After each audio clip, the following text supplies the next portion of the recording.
तो नमस्कार प्यारे बच्चों, स्वागत करते हैं आपका अपने इस चैनल पर। जो बच्चा पहली बार देख रहा है चैनल को जरूर सब्सक्राइब कर ले, साथ में टेलीग्राम चैनल को भी ज्वाइन कर ले ताकि आगे की जानकारी आपको मिलती रहे। तो आज की वीडियो में हम डिस्कस करने वाले जो आपके पास छत्तीसगढ़ में इलेक्ट्रिसिटी डिपार्टमेंट में जूनियर इंजीनियर की पोस्ट आई है। देखो यहाँ पे जेई और एई दोनों की पोस्ट आई हैं, लेकिन हमारा जो टारगेट है वो सिर्फ जूनियर इंजीनियर को लेके है। तो स्पेशली अगर आप जेई का बनना चाहते हैं तो इस वीडियो को जरूर ध्यान से देखें। तो आज के इसमें हम चर्चा करेंगे कि आपका जो छत्तीसगढ़ का जूनियर इंजीनियर का एग्जाम है, इसको लेके हम क्या स्ट्रेटेजी रखेंगे और किस तरीके से इसको टारगेट करेंगे।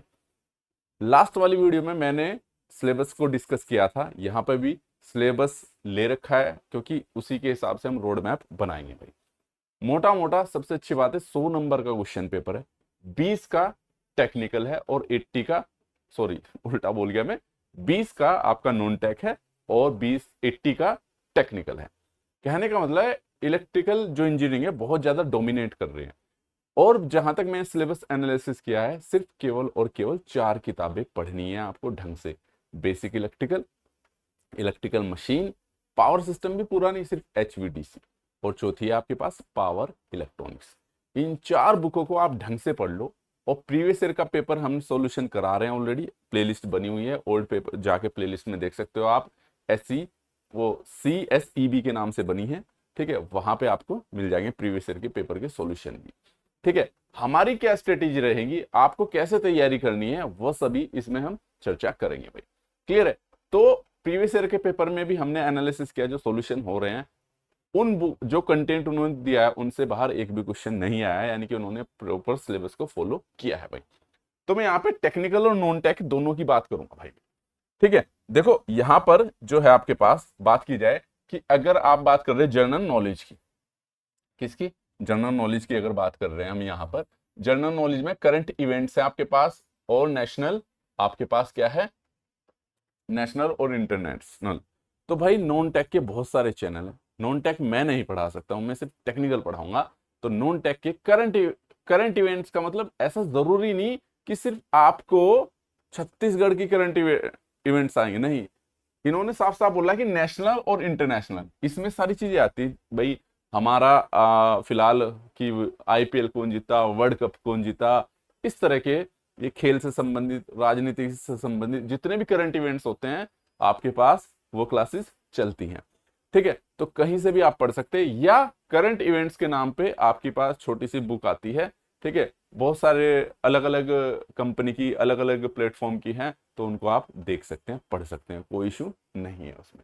ठीक है भाई, तो सभी चीजें कॉन्स्टिट्यूशन ऑफ इंडिया ये लुसेंट से आप पढ़ सकते हैं, काफी अच्छा, मतलब कि अगर आप उसमें से भी पढ़ लोगे तो इनफ हो जाएगा जूनियर इंजीनियर एग्जाम के लिए। भाई जनरल नॉलेज ऑफ छत्तीसगढ़, अगर आप छत्तीसगढ़ से स्टेट से बिलोंग करते हैं तो आपको जनरल नॉलेज में पढ़ने में कोई दिक्कत नहीं होनी चाहिए। ठीक है, अब सिंपल सी बात, छत्तीसगढ़ के बारे में उसकी ज्योग्राफिकल लोकेशन क्या है, नेचुरल रिसोर्सेज क्या है, industry, education, administrative structure, history, cultural, तो हर स्टेट की जीएस की एक बुक आती है, आपके स्टेट की भी होगी भाई, वो आप चाहे परचेज कर लो या कोई ऐसा बंदा देख लो जो आपको चाहे यूट्यूब पे पढ़ा रहा है, चाहे पीडीएफ के माध्यम से पढ़ा रहा है, ये सब चीजें आप देख सकते हो। कहने का मतलब नॉन टेक का जुगाड़ आपको करना पड़ेगा, मैं सिर्फ सोर्स बता सकता हूँ, सोर्स आपके स्टेट का कोई ना कोई बंदा पढ़ा रहा होगा, पढ़ा नहीं रहा है, ठीक है, यूट्यूब पे नहीं पढ़ा रहा है, तो आपके जो स्टेट है वहां पर आपके स्टेट की जनरल नॉलेज की या जनरल स्टडी की जीएस के नाम से आपकी बुक आती होगी। जैसे हम उत्तराखंड से बिलोंग करते हैं तो सिंपल सी बात है, यहाँ पे आती है भाई परीक्षावाणी के नाम से, जिसमें केवल उत्तराखंड की जीएस है। तो ऐसे ही हर स्टेट की आपकी अलग आती है, यूपी की अलग आती है, तो आपके स्टेट की भी आती होगी। क्लियर है? गूगल पे सर्च मारोगे या पूछोगे, जो बच्चे नॉन टेक की तैयारी कर रहे होंगे आपके स्टेट में, वो आपको बता देंगे भाई। ठीक है, रीजनिंग और अर्थमेटिक, इसके लिए यूट्यूब पे भरमार लेक्चर पड़े हैं। ठीक है, प्रॉपर सीक्वेंस में आपको मिल जाएंगे। ठीक है, बहुत हाई लेवल पे नहीं जाना है, ज्यादा से ज्यादा टाइप 2 तक के सवाल आपको करने हैं, जूनियर इंजीनियर एग्जाम में इतना सफिशिएंट होता है। क्लियर है भाई? तो ये था आपके पास टेक्निकल और नॉन टेक, जो कि पूरा रहेगा आपके पास 20 मार्क्स का। अब आते हैं यहां पर, यह है आपके पास 80 मार्क्स का, जो आपके पास 80 मार्क्स के आपके पास जो टेक्निकल आएगा। कहने का मतलब ये 80 मार्क्स में जो भी ये टेक्निकल आ रहा है भाई, प्रीवियस ईयर को सबसे पहले पेपर देख लेना। प्रीवियस ईयर का पेपर का सॉल्यूशन हमने यूट्यूब पे करा दिया कंप्लीट, ठीक है। और 2023 का भी है उसमें सॉल्यूशन, 2018 का भी है।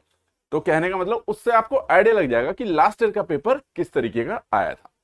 अब बात करते हैं, देखो सिलेबस में डिस्कस कर चुका था ऑलरेडी। बेसिक इलेक्ट्रिकल टोटल मिला के 12 चैप्टर है इसमें, टोटल मिला के कितने 12 चैप्टर है।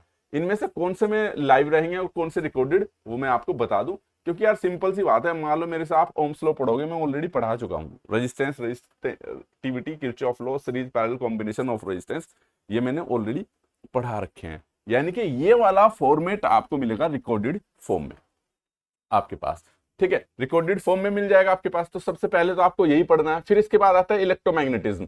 तो इलेक्ट्रोमैग्नेटिज्म में खाली इलेक्ट्रोमैग्नेटिज्म नहीं है यहाँ पर, तो इलेक्ट्रोमैग्नेटिज्म तो है ही आपके पास। बैटरी गायब है यहाँ से, कैपेसिटेंस गायब है भाई। तो अगर बात करें तो यहां तक इलेक्ट्रोमैग्नेटिज्म, फिर यहां से आ जाता है आपके पास एसी, वोल्टेज एंड करंट। तो आपको एसी सर्किट पढ़ना है, एसी वोल्टेज और करंट, आपको इसके बारे में जानकारी करनी है। फिर थ्री फेज सर्किट भी दे रखा है, यानी कि बेसिकली आपके पास पॉलीफेज के नाम से भी होता है आपके पास, ठीक है। तो यानी कि बेसिक इलेक्ट्रिकल में आपको 3 चीजें पढ़नी है। डीसी सर्किट हो गया आपके पास बेसिक सा, रेजिस्टेंस वगैरह हो गया आपके पास, केवीएल केसीएल हो गया आपके पास, किरचॉफ लॉ, और इलेक्ट्रोमैग्नेटिज्म, एसी और थ्री फेज। जो ज्यादातर हिस्सा नहीं है, बैटरी नहीं है इसमें, कैपेसिटेंस नहीं है, फेजर अलजेब्रा नहीं है, इलेक्ट्रोस्टैटिक्स नहीं है, ये सब चीजें इसमें नहीं है भाई। फिर आ जाते हैं आपके पास मशीन वाले पार्ट पे, जो कि आपके पास ट्रांसफॉर्मर। तो भाई ट्रांसफॉर्मर में भी इन्होंने कंटेंट दे रखा है, ज्यादा नहीं पढ़ना आपको। प्रिंसिपल ऑफ ऑपरेशन पढ़ना, ट्रांसफॉर्मेशन रेशो क्या होता है, आपका इफेक्ट ऑन लोड, लोड का क्या इफेक्ट पड़ता है, effect core losses, magnetization, eddy current, hysteresis loss और एफिशिएंसी आपके पास ऑफ ट्रांसफॉर्मर। तो सिर्फ ये कंटेंट पढ़ना है, बाकी और ज्यादा कंटेंट नहीं पढ़ना है ट्रांसफॉर्मर का, ठीक है। ऐसे ही इंडक्शन मोटर दे रखा है आपके पास। तो भाई ये हो गया बेसिक, हो गया ट्रांसफॉर्मर हो गया। अब यहां पे देखो मैं बता दूं, मशीन मैंने पढ़ा रखी है, और जो नहीं पढ़ा रखा है, जैसे कि पढ़ा तो रखा है इसमें introduction of AC machine, overview AC machine, different between AC DC machine. तो जब हम एसी मशीन पढ़ते हैं, डीसी मशीन पढ़ते हैं, तो डिफरेंस तो अपने आप क्रिएट कर लेते हैं। लेकिन इस पे मैं फिर भी अलग से लेक्चर बना लूंगा, किसकी क्या एडवांटेज है, किसकी क्या डिसएडवांटेज है, ठीक है। तो यानी कि हमने एसी डीसी मशीन पढ़ा तो रखा है, बट ये difference between AC DC machine कुछ कुछ पॉइंट डिस्कस कर रखे हैं। जैसे हम एसी मोटर और डीसी मोटर पढ़ते हैं तो कौन सा अच्छा है, किसकी क्या खामियां हैं, किसकी क्या अच्छाइयां हैं, ये सब चीजें हमने ऑलरेडी बता रखी है। जैसे भी हम डीसी मोटर या थ्री फेज इंडक्शन मोटर का एक उदाहरण ले ले कि भाई पहले डीसी मोटर होते थे, अब इंडक्शन मोटर यूज होने लगे। तो क्यों? क्योंकि वहां पे कम्यूटेटर होता था, उसमें मेंटेनेंस ज्यादा चाहिए होती थी। डीसी में एसी ने रिप्लेस किया, उसमें कोई होता नहीं। तो इस तरीके से ये कुछ कुछ डिफरेंसेस है, लेकिन इस पे मैं एक अलग से लेक्चर लूंगा भाई आपके पास, जो आपके पास अभी अवेलेबल नहीं है, ठीक है। तो बेसिक एसी मशीन के पार्ट्स है, ये हम पढ़ते हैं। थ्री फेज ऑल्टरनेटर है, ठीक है, एसी मोटर है। तो मशीन तो मैंने कंप्लीट पढ़ा रखी है भाई। फिर भी इनमें अगर कोई कंडीशन ऐसी होगी कि कोई टॉपिक छूट रखा है, जैसे मैंने बता दिया, तो मैं आपको बिल्कुल लाइव कराऊंगा, जो मैंने अभी बताया एसीडीसी। अब आते हैं यहां से आगे का पार्ट। तो भाई ये 5 जो है 7 पहले लेक्चर है, ये आपको रिकॉर्डेड 7 चैप्टर के जो लेक्चर है आपको रिकॉर्डेड फॉर्म में मिल जाएंगे भाई, ठीक है। ऐसा नहीं कि मैं लाइव नहीं देना चाहता, लाइव भी मैंने लेके देख रखा है, ठीक है। पढ़ाऊंगा सेम वही।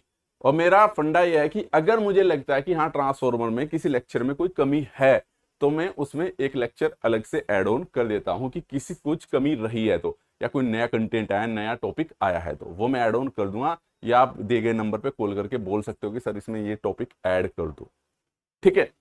अब आते हैं एचवीडीसी। तो एचवीडीसी अपने आप में डिप्लोमा में हम एक बुक पढ़ते हैं, ठीक है। डीसी और एसी सिस्टम एक बुक है, लेकिन उन्होंने इसके सिर्फ पॉइंट दे रखे हैं कि भाई आपके पास मेरिट डीमेरिट्स एसी डीसी की क्या होती है, टाइप्स ऑफ लिंक है, 3 टाइप के लिंक्स होते हैं, चौथा भी अब इनरोल हो गया, कंट्रोल, रेक्टिफिकेशन, फिल्टर है, रिएक्टिव पावर है। तो सिर्फ जो पॉइंट इन्होंने दे रखे इसी पे लेक्चर मिलेंगे आप, इससे बाहर कुछ नहीं मिलेगा। और इसके एमसीक्यू भी मिल जाएंगे। एमसीक्यू मैंने बना दिए हैं, 5-6 दिन से मैं उन्हीं में लगा पड़ा था, ठीक है। और क्योंकि भाई सिलेबस बनाना था इसके हिसाब से, तो पूरा पावर पैक करके दे रहा हूं ये चीजें आपको मैं।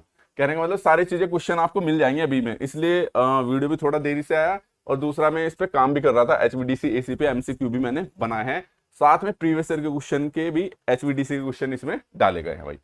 एचवीडीसी एसी सिस्टम हो गया, इन्वर्टर्स हो गया, साइक्लो कन्वर्टर्स हो गया, रेगुलेटेड पावर सप्लाई हो गया, और स्पीड कंट्रोल ऑफ मोटर्स।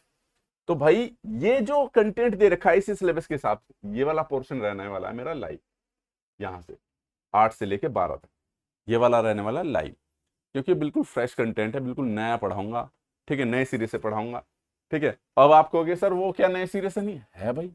अब मान लो मैं आपको डीसी मोटर पढ़ा रहा हूँ या एसी मोटर पढ़ा रहा हूँ, 3 फेज इंडक्शन मोटर, उसका लॉ भी वही है, उसके कंस्ट्रक्शन पार्ट भी वही है, उसके मैक्सिमम टॉर्क की इक्वेशन भी वही है, ठीक है, उसकी टॉर्क स्लिप कैरेक्टरिस्टिक भी वही है, उसका स्पीड कंट्रोल भी वही है, उनमें कोई चेंज नहीं हुआ है। फिर भी मुझे लगता है कि कुछ नए क्वेश्चन आए हैं, ठीक है, और उनके आधार पे कुछ नए कॉन्सेप्ट बने हैं। हालांकि जब आप लेक्चर देखोगे तो वहीं से सारे कॉन्सेप्ट क्लियर हो जाएंगे। क्लियर है, ये हो गया आपके पास पूरा पढ़ाने का जो मैं थ्योरी जो आपको कराने वाला। क्लियर है, इससे अलग क्या मिलेगा आपको भाई, इससे अलग मेन चीज है, आपको चाहिए आपके पास एक प्रैक्टिस बुक।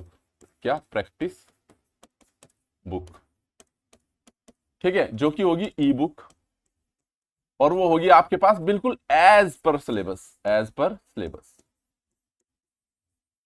किसके सिलेबस पे, जो आपके पास ये सिलेबस दे रखा इसी चैप्टर वाइज हिसाब से मिलेगी आपको, ठीक है। कंटेंट भी एचवीडीसी में जो रखा है बिल्कुल सेम एज इट इज रखा है, कन्वर्टर्स में भी जो मिलेगा आपको सेम एज इट इज मिलेगा, ठीक है। प्रैक्टिस बुक एक बुक होगी, आपको थ्योरी लेक्चर देखोगे, प्रैक्टिस कहां से करोगे, इस बुक से करोगे। फिर साथ में आपको चाहिए टेस्ट सीरीज। तो भाई टेस्ट सीरीज एक तो होगी आपके पास, हर एक की आपके पास जो चैप्टर वाइज है, हर एक की चैप्टर वाइज 12 चैप्टर है, तो 12 तो आपके पास शॉर्ट टेस्ट होंगे, ताकि आपको पता चल सके कि आप हर सब्जेक्ट में क्या वैल्यू रख रहे हो, प्लस 5 फुल लेंथ टेस्ट जो रहने वाले हैं आपके पास, क्या है, जो मैं आपको प्रोवाइड कराऊंगा। टेस्ट सीरीज अभी नहीं बनेगी, सितंबर में बना दूंगा, ठीक है। पहले काम है इसको पढ़ लेते हैं कॉन्सेप्ट, ठीक है। रही बात सिंगल टेस्ट की, शॉर्ट टेस्ट में डाल दूंगा, ठीक है, इसमें 4 से 5 दिन लगेंगे, 5 सितंबर से डलेंगे वो टेस्ट, मैं बता दूं 5 सितंबर के बाद टेस्ट सीरीज पे काम स्टार्ट होगा। पहले हमारा काम है ये सिलेबस को पूरा कराना। अब भाई प्रैक्टिस के लिए अगर मैं बता दूं आपके पास, ठीक है, ठीक है, ये है अब आपके पास ये हमारा कंप्लीट बैच है, जो कि है आपके पास कौन सा, सीएसईबी केवल जूनियर इंजीनियर। मैंने जेई को बीच में नहीं घसीटा है भाई, जेई का कंटेंट अलग है और एई का अलग है, सिंपल सी बात है। जेई वो बच्चे जो पढ़ना चाह रहे हैं, जो जेई दोनों की तैयारी करना चाह रहे हैं, उनके लिए लोग बनाते हैं बैच, और बनता भी है, कंटेंट अलग है, उसी हिसाब से डाला जाता है। लेकिन जेई का तो एई से डिफरेंट है बिल्कुल। तो जो सिर्फ स्पेशली जेई को करना चाहते हैं वो इस वाले कोर्स में एनरोल हो सकते हैं। और अगर इसके कूपन कोड की बात करूं मैं, ठीक है, तो इसका कूपन कोड लगा लेना भाई आप JEA20, तो 20% का आपको ऑफ मिल जाएगा इसमें, ठीक है। कूपन कोड क्या है इसका, JEA20। ये कूपन कोड तो आप किस पे भी लगाओगे 20% का ऑफ मिल जाना है, ठीक है भाई। अब साथ ही साथ इस कोर्स में आप एनरोल हो सकते हैं, ठीक है। मैं बता दूं दूसरी चीज है आपके पास बुक, ठीक है, जो बुक है आपके पास, ठीक है, ठीक है, ये वाली हमारी ई बुक है, इसमें कंप्लीट पूरे के पूरे 12 चैप्टर, क्या 12 के 12 चैप्टर जो है आपके पास, भाई चल जाए यार, चल नहीं रहा, जो 12 चैप्टर मैंने बताए हैं टेक्निकल के पूरे, ठीक है, 12 के 12 इसमें बिल्कुल टॉपिक वाइज मिलेंगे। डेमो के तौर पे देखो, जो डीसी सर्किट के क्वेश्चन है वो तो वही है। अगर किसी बच्चे ने हमारी मास्टर बुक खरीद रखी है, ई बुक, कौन से वाली, ये वाली, मैं बता दूं आपके पास, ठीक है भाई, ये वाली, तो इसका सारा कंटेंट लगभग, ठीक है, इस वाली बुक में मिल जाएगा, क्योंकि ऐसा एक भी कंटेंट नहीं है जो आपकी इस बुक में ना हो। किसी ने अगर ये वाली बुक ले रखी, लेकिन सिर्फ किसी को अगर यही बुक चाहिए, सिर्फ यही वाली बुक चाहिए, ठीक है, तो इसमें बिल्कुल एज पर CSEB के हिसाब से मिलेगा। डेमो के तौर पे मैं आपको HVDC के फ्री कंटेंट में दे दूंगा, और कुछ आपके पास मैग्नेट के या बेसिक के डेमो के तौर पे हम कुछ चैप्टर आपके फ्री रखेंगे, ताकि आप कंटेंट को देख सके, आपकी समझ में आ रहा है क्या कंटेंट कैसा है, किस तरीके का है भाई, ठीक है। तो टेस्ट सीरीज हो गया, टेस्ट सीरीज का जुगाड़ हो गया आपका, प्रैक्टिस का जुगाड़ हो गया बुक से, ठीक है, थ्योरी लेक्चर का जुगाड़ हो गया है भाई, ठीक है, कुछ मशीन तक के लेक्चर तो मैं डाल दूंगा अभी इसमें, ठीक है, डल जाएंगे अभी। बाकी के उसमें आपको कल से, ठीक है, कल नहीं तो परसों से आपको बाकी वो लेक्चर जैसे एसवीडीसी इन्वर्टर वगैरह ये सब, इन सब पे भी लेक्चर मिलना आपको स्टार्ट हो जाएगा। तो जो बच्चा भाई तैयारी को अपनी आगे बढ़ाना चाहता है इस वाले कोर्स में एनरोल हो सकता है। आप कहोगे सर यूट्यूब पे प्रैक्टिस एमसीक्यू सेशन चलेंगे, ठीक है, वो चाहे एचवीडीसी के हो इन्वर्टर के हो, उसमें कोई इशू नहीं है, ठीक है, और थ्योरी के कुछ लेक्चर भी होंगे, लेकिन 100% कंटेंट आपको वो हमारे इस बैच के अंदर ही मिलेगा, ठीक है। तो चलिए सभी बच्चों को ऑल द बेस्ट। किसी बच्चों को फिर भी कोई दिक्कत हो, कोई कंफ्यूजन हो, तो नीचे जो नंबर दे रखा है उस पर कॉल करके पता कर सकता है। किसी भी तरह कोई कंफ्यूजन है बुक के रिगार्डिंग, किसी भी चीज के रिगार्डिंग, कोर्स के रिगार्डिंग, पेमेंट के रिगार्डिंग, तो नीचे एक नंबर दे रखा है, और एप्लीकेशन का लिंक भी वीडियो के डिस्क्रिप्शन में दे रखा है, वहां से डाउनलोड कर सकते हो आप। सभी चीजें आपको इंपॉर्टेंट लिंक और कॉन्टैक्ट नंबर वहां से मिल जाएंगे। कोई दिक्कत हो तो दिए गए नंबर पर कॉल कर सकते हैं। Thank you so much, all the best.